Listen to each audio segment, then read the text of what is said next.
Ambassador Sarah Chen walked through the empty halls of Earth's orbital station. Her footsteps echoed in the silence. 3 months ago, these halls were full of excited voices, talking about humanity's future among the stars. Now they felt like a tomb. She carried a datapad in her trembling hands. The official ruling from the Galactic Council was written in cold, legal words. But Sarah remembered the real story. She remembered the screams. New Eden had been humanity's first colony world beyond Earth. 2.5 million people called it home. Scientists, farmers, teachers, children. They were building something beautiful there. The terraforming project was working better than anyone hoped. Green fields grew where once there was only red dust. The Zelkari came without warning. Sarah stopped at a viewing window and looked out at Earth below. The blue planet seemed so peaceful from here. The people down there didn't know yet. They didn't know that their dreams of reaching the stars had died in nuclear fire. The attack happened during peace talks. The humans thought they were discussing trade agreements with the Zelkari hegemony. The alien ships appeared in New Eden's sky like silver death. No warning, no demands, just destruction. The first blast hit the capital city. Sarah had watched the recording 100 times. One moment, children were playing in the schoolyards. The next moment, there was nothing but glass and ash. Commander Williams of the New Eden Defense Force tried to evacuate civilians. His small ships couldn't fight the massive Zelkari cruisers, but they could save lives. The alien weapons caught his transport ships as they tried to escape. Williams died buying time for others to run. Dr. Martinez, who led the terraforming project, sent a final message before the science station was destroyed. "Tell Earth we were so close," she said. "Tell them we almost had paradise." The transmission ended in white light. Sarah wiped her eyes and continued walking. The Galactic Council had reviewed everything. They saw the evidence. They knew what really happened. And they decided it didn't matter. The council chamber on the station Zerion had been filled with representatives from 12 different species. The Velcron spoke for them all. Their translator made their words sound emotionless and final. The Zelkari hegemony acted within their territorial rights, the Velcron announced. The human colony was established in disputed space.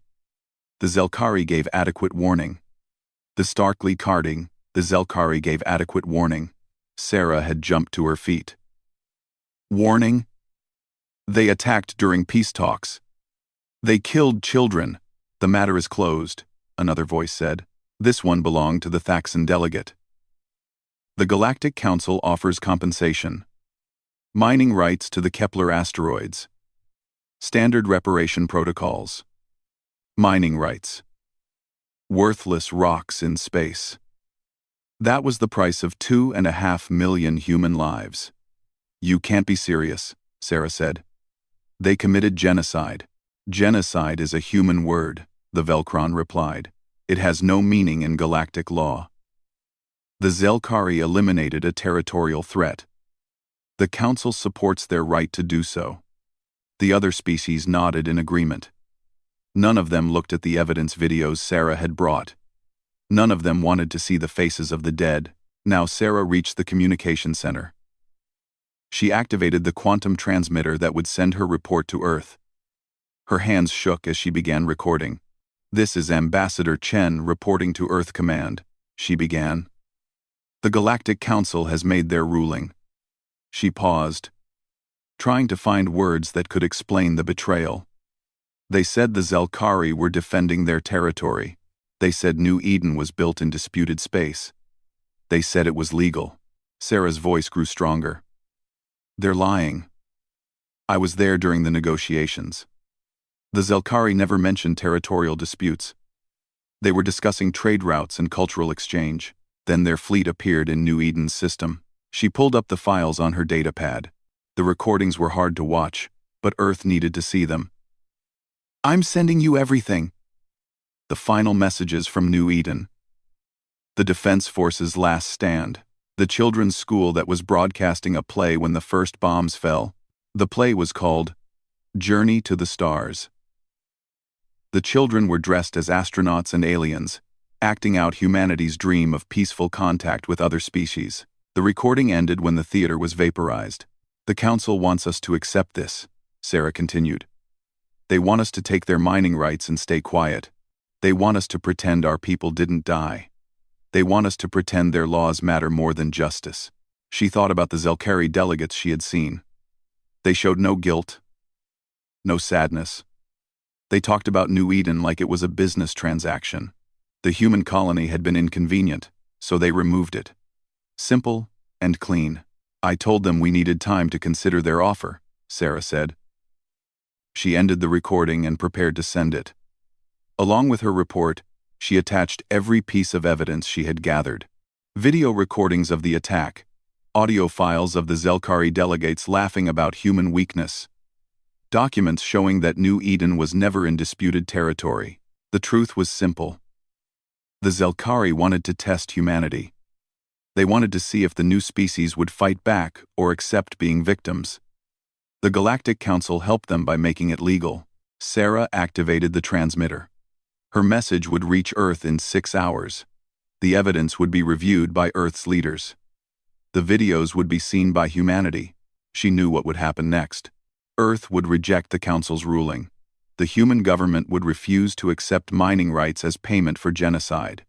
They would demand real justice. The aliens thought humans were weak because they talked about peace and cooperation. They thought Earth would accept any insult rather than fight. They were about to learn something important about human nature. Humans could forgive many things. They could accept losses and setbacks. They could work with former enemies and build bridges across differences. But there was one thing they could never forgive: the murder of children. Sarah looked out at Earth one more time. Soon, the blue planet would be preparing for war. The humans would surprise the galaxy. They would show these civilized species what happened when someone hurt humanity's young. The age of human innocence was ending. The age of human vengeance was about to begin. The alien ships appeared near Earth 3 days after Sarah Chen's report arrived. Massive vessels that dwarfed anything humanity had ever built. Their hulls gleamed like polished metal, and their weapons could crack planets. President Elena Vasquez stood in the Situation Room beneath Geneva, watching the display screens. 12 ships hung in space like sleeping giants. Each one carried enough firepower to destroy entire cities. The message from their commanders was simple: surrender or be destroyed. "How many people are on those ships?" Elena asked. General Morrison checked his data pad. "Intelligence estimates 5,000 per vessel. Maybe 60,000 total. That's more than our entire space fleet." Elena nodded. The numbers were clear. Earth had 37 warships. Old designs, built for exploring and defending trade routes. The aliens had thousands of ships scattered across the galaxy. On paper, humanity didn't stand a chance. "Ma'am," said Admiral Torres, "the lead ship is requesting permission to dock. They want to deliver their terms in person." Elena straightened her shoulders. "Let them come. But they dock at Station Alpha. Not on Earth. I won't have those butchers breathing our air." 2 hours later, the Velcron delegation arrived at the orbital station. Ambassador Kethril was 7 feet tall, with gray skin and 4 arms. His species had ruled the Galactic Council for 200 years. Behind him walked representatives from the other member species. They moved like they owned the station. Elena met them in the main conference room. She brought her advisors, but she did most of the talking herself.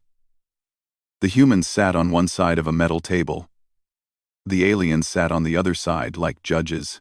"President Vasquez," Kethril began, his voice deep and commanding, "the Galactic Council has reached a decision about your species' future." "I thought you already decided," Elena replied. "When you called the murder of New Eden legal, the New Eden incident is closed," said the Thaxan delegate. Its insect-like face showed no emotion. "We are here to discuss your compliance with galactic law." Kethril activated a holographic display. It showed Earth, surrounded by red warning zones. "Your species has 72 hours to accept the Council's ruling. You will take the compensation offered for New Eden. You will rejoin galactic society as a junior member species. You will follow our laws." Elena looked at the display. The red zones covered all of Earth's trade routes. Every human ship in space would be trapped. And if we refuse? And economic sanctions, Kethril said simply. Complete isolation from galactic markets. No trade. No technology sharing. No communication with other species. The Zelkari delegate leaned forward. His species looked like lizards that learned to walk upright. If economic pressure fails, military intervention becomes necessary. Your primitive fleet cannot protect this system. Elena felt her anger growing, but she kept her voice steady. Primitive fleet? We learned to build spaceships by watching yours. Every piece of technology you gave us, we improved. Every lesson you taught us, we learned better than you expected. Human arrogance, laughed the Zelkari. You have 37 ships. The hegemony alone has over 3,000. The combined council fleet's number, in the tens of thousands. Your weapons are 2 generations behind ours. Your shields are weak. Your tactics are predictable. Maybe, Elena said. But you're forgetting something important about humans. And what is that? Kethril asked. We don't give up. Elena activated her own holographic display. It showed the raw footage from New Eden. Not the cleaned-up reports the council had seen, but the real recordings. Children running from falling buildings. Families burned alive in their homes. Teachers dying while protecting their students. The alien delegates shifted uncomfortably. Some looked away from the display. Others watched with cold interest. This is what you call legal, Elena said. This is what your laws protect. The systematic murder of innocents. War has casualties, the Thaxan replied. The Zelkari acted within established protocols. Elena stood up. Then your protocols are wrong. Your laws are wrong. Your entire system is built on letting the strong prey on the weak. She walked to the room's main communication panel. Computer? Open channel to all human colonies. All human ships. And all human settlements. Broadcast on all frequencies. President Vasquez, Kethril warned. You should not act in haste. This isn't haste, Elena replied. This is justice. The communication system activated. Elena's face appeared on screens throughout human space and beyond. Her words reached Earth cities. The mining stations on Luna, the research outposts on Mars, and the deep space explorers heading toward distant stars.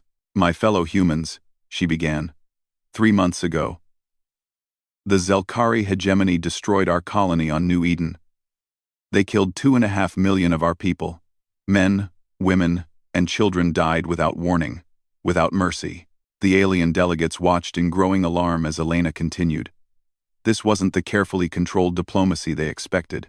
Today, the Galactic Council told us this massacre was legal. They offered us mining rights as compensation for genocide. They gave us 72 hours to accept their terms or face destruction. Elena looked directly at the camera. I have an answer for the Galactic Council. We reject your terms. We reject your laws. We reject your authority over humanity. She turned to face the alien delegates. You want to know what makes humans different from your civilized species? You follow laws written by the powerful to protect the powerful. We believe in laws that protect everyone, especially the weak.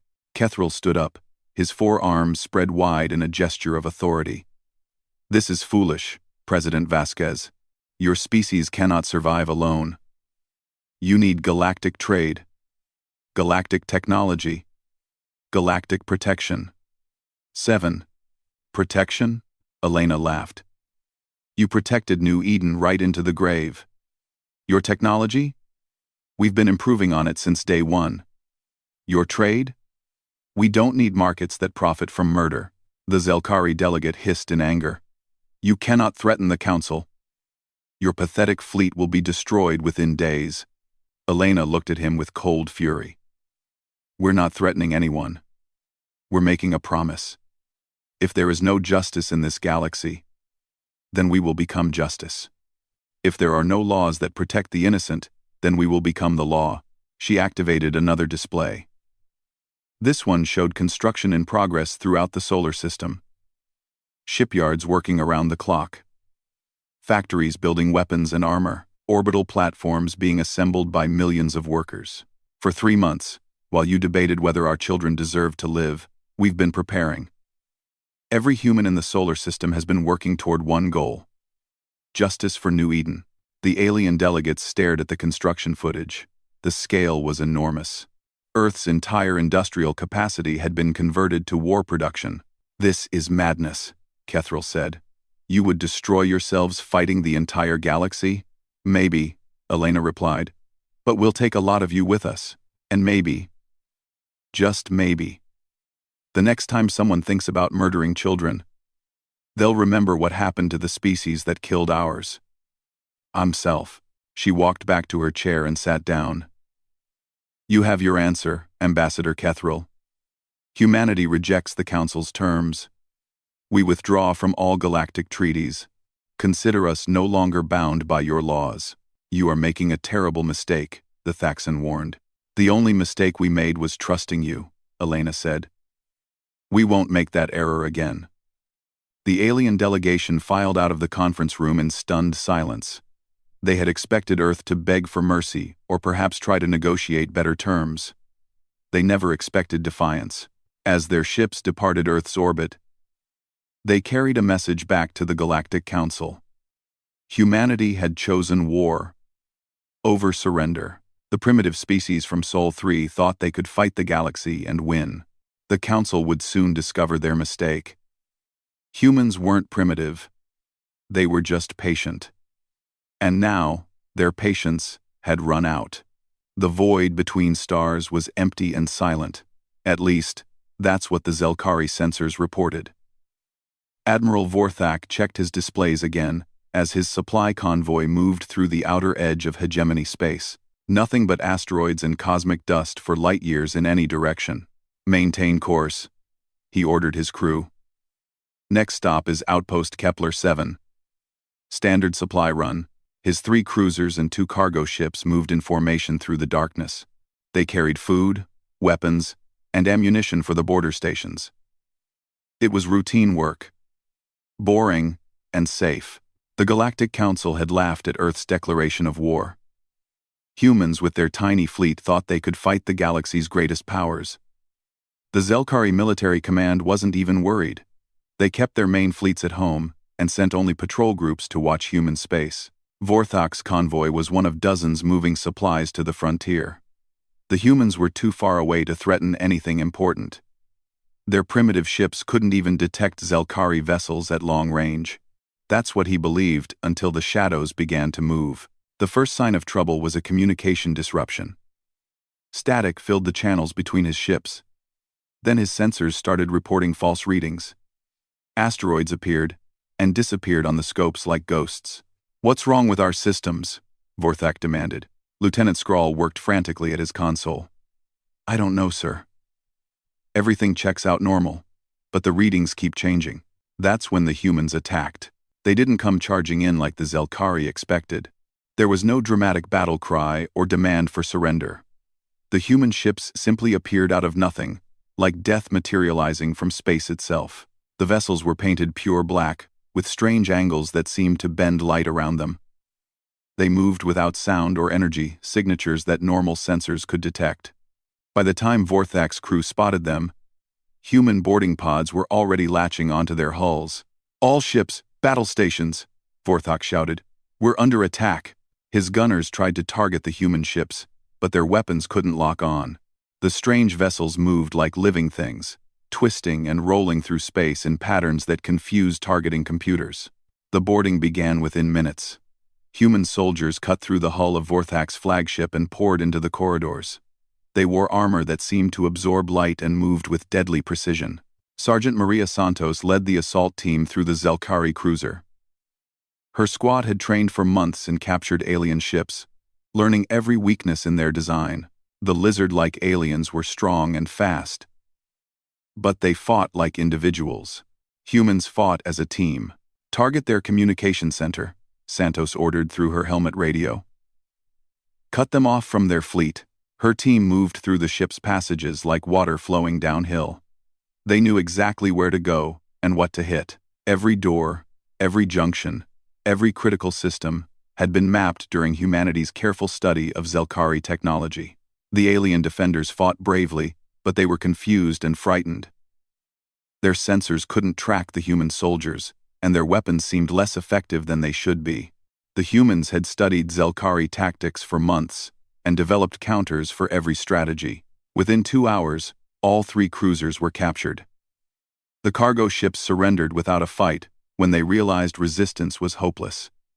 Hundreds of Zelkari crew members found themselves prisoners of war. Admiral Vorthak sat in his own command chair, hands bound behind his back. A human woman stood before him, her face hidden behind a combat helmet. "I am Captain Lisa Rodriguez of the Terran Defense Force," she said. "You are now a prisoner of war under the Geneva Convention." "Geneva Convention?" Vorthak asked. "What is this thing?" "Rules for how civilized beings fight wars," Rodriguez replied.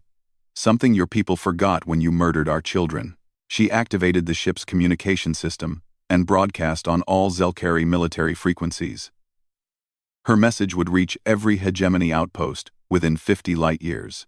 "This is Captain Rodriguez of the human vessel, New Eden's Vengeance," she began. "We have captured 3 of your cruisers and taken your crews prisoner. Unlike your attack on our colony, we will treat our captives according to the laws of war." Rodriguez paused, letting her words sink in.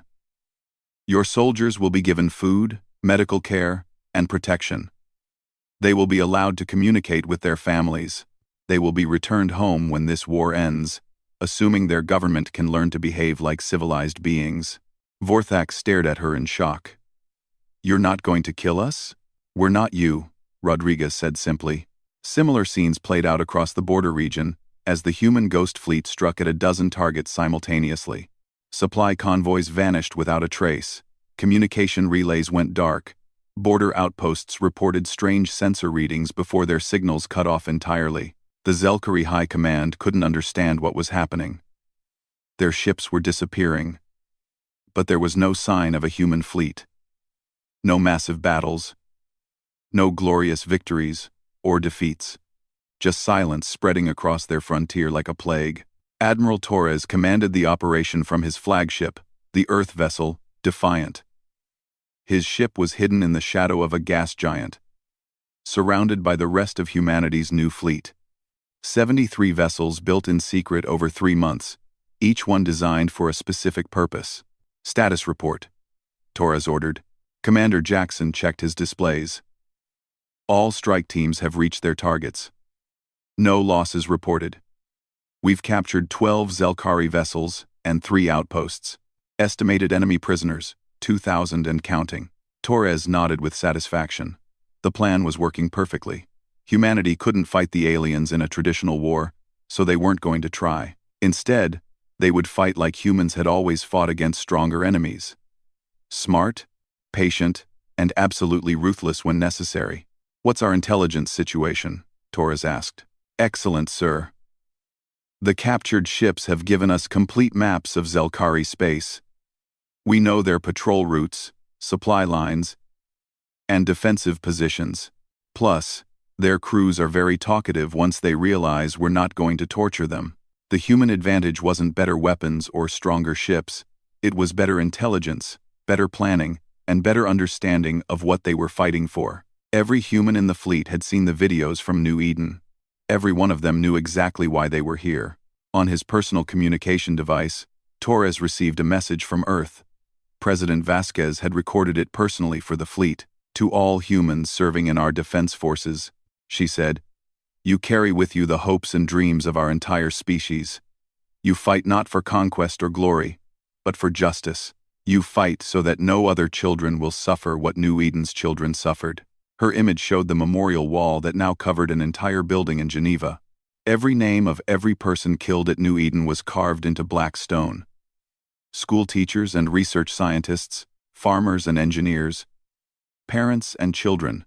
"Make them remember," Vasquez continued. "Make them understand that humanity does not forgive the murder of innocents. Show them what happens when someone hurts our young, Torres closed the message and looked out at his fleet. Ships named after the dead colonists, crewed by volunteers who had given up everything to serve. This wasn't just a military operation. It was a crusade. The Zelkari thought they were fighting a primitive species that would crumble at the first sign of superior force.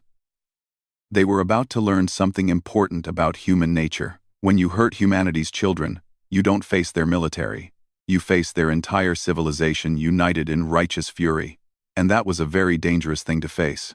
The Galactic Council emergency session was called after the Zelkari lost their 7th supply convoy in 2 weeks. Representatives from 12 species gathered on the neutral station Xerion, their faces showing confusion and growing concern. "This is impossible," declared Chancellor Vex of the Thaxon Collective. "Humans have only 37 ships. How can they be everywhere at once?" Admiral Korthak of the Zelkari military slammed his clawed hand on the conference table. "They're using some kind of stealth technology. Our sensors can't track them. They appear, strike, and vanish like spirits." Ambassador Kethril of the Velkron studied the tactical displays. "According to our intelligence, humans are still operating from their home system, yet they're attacking targets across 3 sectors. The logistics alone should be impossible." The truth was more disturbing than they realized. Humanity wasn't just using stealth technology. They were fighting a completely different kind of war. Deep in the Crimson Nebula, Captain Lisa Rodriguez prepared for the most dangerous mission of her career. Her squadron of 12 fighters was hidden inside the nebula's radiation-charged clouds, invisible to alien sensors but slowly cooking their ship's electronics. "Phoenix leader to all units," she spoke into her radio. "Target is the Zelkari command ship Destroyer of Worlds. Intelligence says it's carrying their sector commander and battle plans for the next offensive." Lieutenant Park's voice crackled through the static. "Ma'am, that ship has escorts.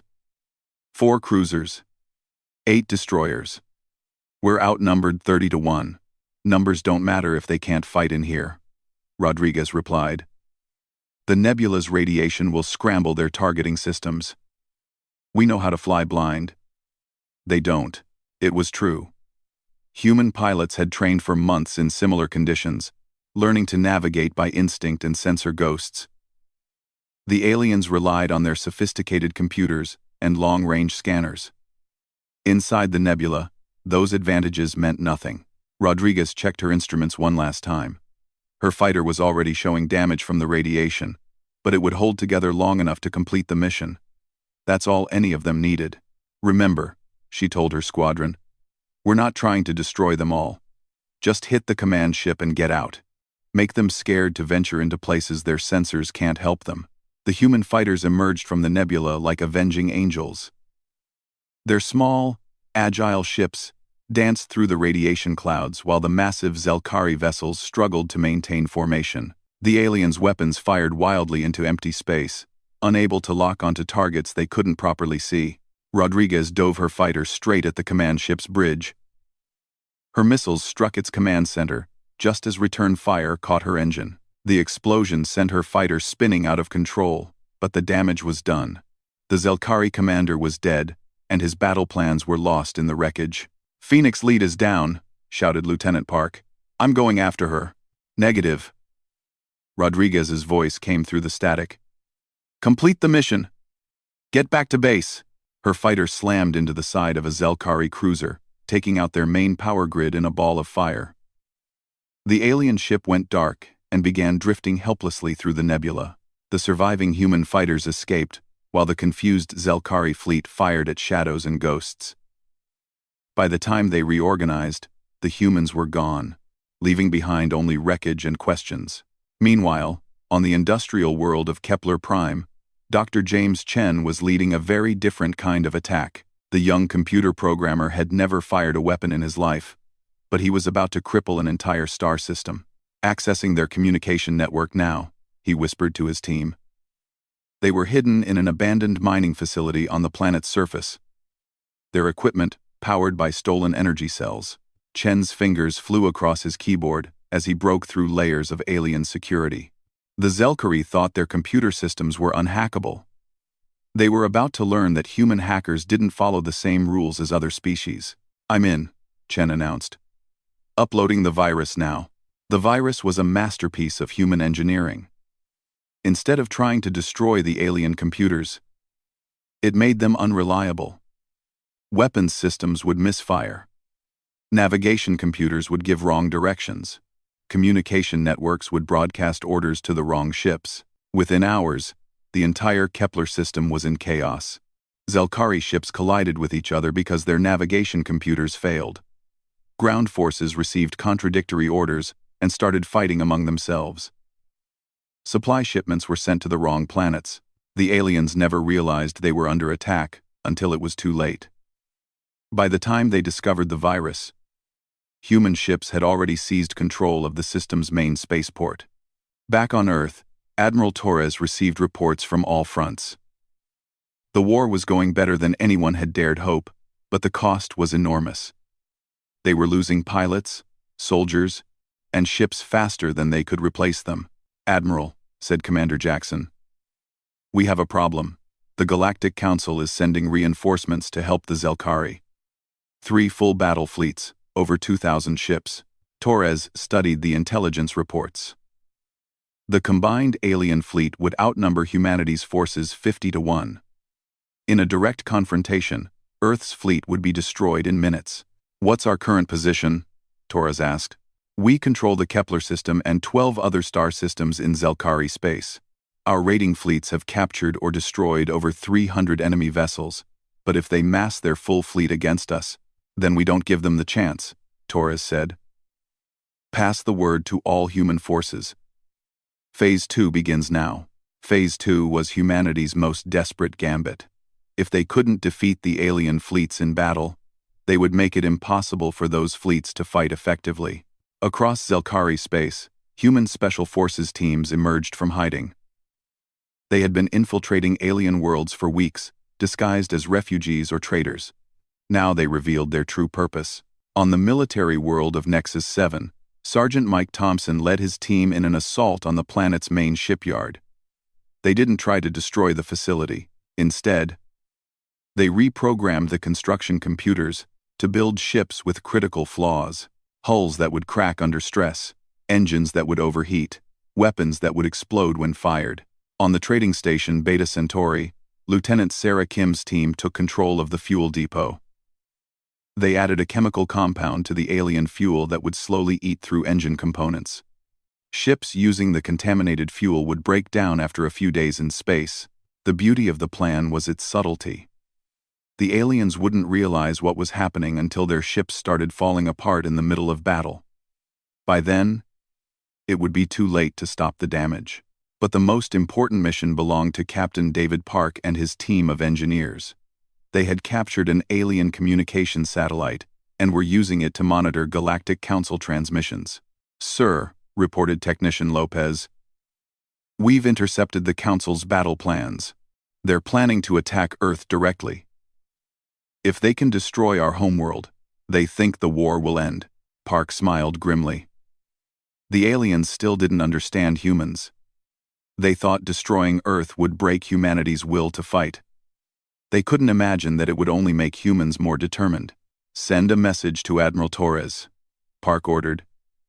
"Tell him the aliens are walking into our trap. Operation. Remember, New Eden is ready to begin." The message reached Earth within hours. Torres read it in his command center, surrounded by displays showing the positions of alien and human forces throughout the galaxy. President Vasquez stood beside him, watching as enemy fleets moved toward Earth like a slow tsunami of destruction. "Can we stop them?" she asked. "Stop them?" Torres smiled.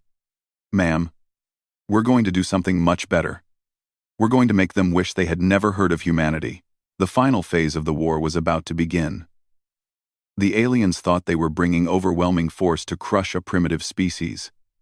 Instead, they were about to discover what happened when you declared war on a race that had spent its entire history fighting for survival. Earth was ready, and humanity was done being patient. The Galactic Council's combined fleet arrived at the edge of Earth's solar system like a storm of metal and death. 2,000 ships from 12 different species, carrying enough firepower to crack planets. Admiral Zethros of the Velkron led the armada with absolute confidence. This primitive human species would surrender within hours. Begin the assault. Zethros commanded from his flagship. Target their orbital installations first. When they see their defenses burning, they will beg for mercy. The alien fleet moved forward in perfect formation. Their sensors showed only a handful of human ships defending Earth. This would be over quickly. That's when the asteroids began to move. What the aliens thought were floating rocks suddenly activated engines and weapon systems. Hundreds of hidden human ships, disguised as space debris, emerged from their hiding places throughout the solar system. "Impossible," Zethro shouted. "Our sensors showed nothing but asteroids." Admiral Torres watched from his command ship as the trap closed around the alien fleet. "That's the problem with being civilized," he said to his crew. "You expect your enemies to fight fairly. The human ships didn't attack in formation like the aliens expected.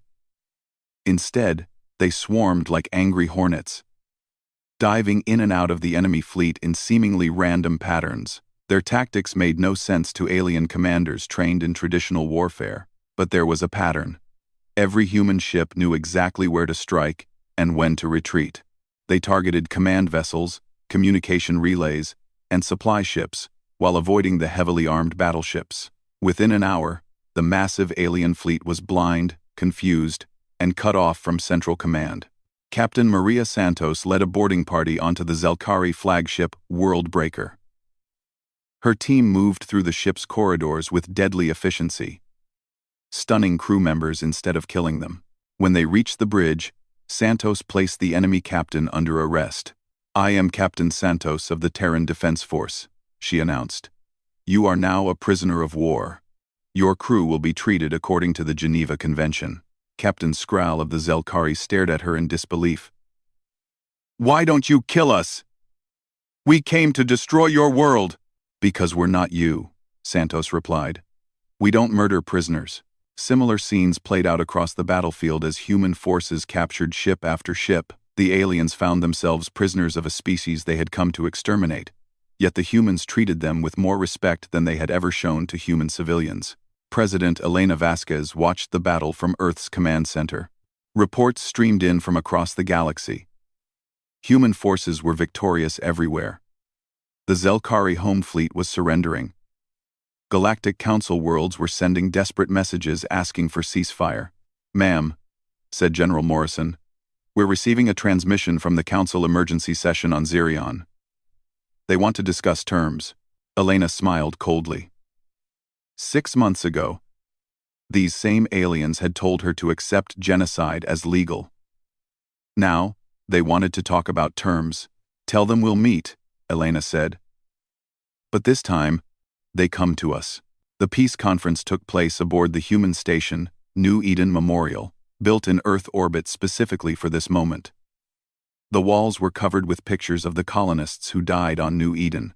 Children's drawings, family photos, and last messages created a shrine to the innocent dead.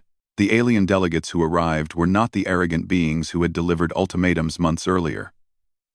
Ambassador Kethril looked defeated as he walked through the memorial halls. The Zelkari delegate could barely look at the pictures of the children his people had killed. Elena sat at the head of a metal table in the main conference room. Admiral Torres stood beside her, along with representatives from every human colony and settlement. They were no longer asking for justice. They were dictating it. "Ambassador Kethril," Elena began, "6 months ago, you told us that genocide was legal under galactic law. You offered us mining rights as compensation for the murder of children. Do you remember?" Kethril's forearms trembled slightly. "President Vasquez, the Council is prepared to offer substantial reparations for past misunderstandings." "Misunderstandings?" Elena's voice grew deadly quiet. "You call the systematic murder of 2.5 million civilians a misunderstanding?" She activated a holographic display showing the current military situation. Human ships patrolled every major trade route in the galaxy. Alien worlds that had supported the war were under siege. The Galactic Council's authority had collapsed. "Let me explain the current situation," Elena continued. "Your combined fleets have lost 60% of their ships. Your homeworlds are defenseless. Your trade networks have collapsed. Your member species are abandoning the Council faster than you can count them. Admiral Torres stepped forward and placed a datapad on the table. These are our terms. Non-negotiable. The alien delegates stared at the document in horror. The demands were staggering. Complete reparations for New Eden, including payment for every life lost. Trials for war crimes. Restructuring of galactic law to protect civilian populations. And human oversight of the Galactic Council. This is impossible, protested the Thaxan delegate. You're demanding we surrender our sovereignty. Did you give New Eden's children a choice about surrendering their lives? Elena asked. She stood and walked to the memorial wall. Her finger traced the name of a 7-year-old girl who had been killed in her school. Emma Martinez. She wanted to be a teacher. Her last words were asking why the sky was burning. Elena turned back to the aliens. Timothy Chen, age 5. Died in his mother's arms while trying to escape to the evacuation ships. Maria Santos, age 12. Crushed under falling debris while helping younger children reach safety. Her voice carried the weight of absolute moral authority. You killed them without warning. Without mercy. Without even the pretense of military necessity. You called it legal. You laughed about human weakness. The room fell silent except for Elena's steady voice. Now you sit in our station, surrounded by our ships, protected only by our mercy. And you're discovering something important about human nature. We don't forget. We don't forgive those who hurt our young. And we certainly don't negotiate with child killers. Admiral Torres activated another display. This one showed detailed intelligence files on every council world. Every military installation. Every political leader. For 6 months, we've been watching you, Torres said. We know where your families live. We know where your children go to school. We know where you sleep at night. The alien delegates recoiled in terror, but Torres continued calmly. We could have struck at your homes any time. We could have done to your children what you did to ours. But we didn't. Do you know why? Silence filled the room. Because we're not monsters, Torres said. We fight to protect the innocent, not to murder them. That's what makes us different from you. Elena returned to her seat. You have a choice, gentlemen. Accept our terms and learn to live in a galaxy where the strong protect the weak instead of preying on them, or continue this war and discover what happens when an entire species dedicates itself to hunting down child killers. She activated one more display. This one showed human ships throughout the galaxy, positioned near every major alien world. We're not asking you to surrender, Elena said quietly. We're telling you. The age of your civilized barbarism is over. The age of human justice has begun. Ambassador Kethra looked at the terms again. His hands shook as he picked up the signing device. If we agree to this, he said, how do we know humans won't abuse their power? How do we know you won't become the oppressors? Elena smiled sadly. Because we remember what it feels like to watch our children die. We'll make sure no other species has to feel that pain. One by one, the alien delegates signed the treaty. Each signature represented the complete restructuring of galactic civilization. No more wars of conquest. No more genocide disguised as territorial disputes. No more laws that protected the strong at the expense of the weak. As the last signature was added, Elena spoke the words that would echo through galactic history. Let it be recorded that on this day, the Galactic Council formally surrendered to humanity. Not because we were stronger, but because we were right. Not because we had better weapons, but because we had better principles. She looked each alien delegate in the eye. We didn't want this war. We wanted justice. Since you wouldn't give us one, we took both. The ceremony ended with Elena placing a wreath at the memorial wall. The flowers carried a simple message. Justice delivered. Rest in peace. Outside the station, human ships patrolled the space lanes that had once belonged to alien empires. The galaxy had learned a hard lesson about humanity. They were a species that would forgive almost anything except the murder of innocents. And they had very long memories. The war was over. Human victory was complete. The children of New Eden could finally rest in peace. knowing their deaths had not been in vain. Justice had been served,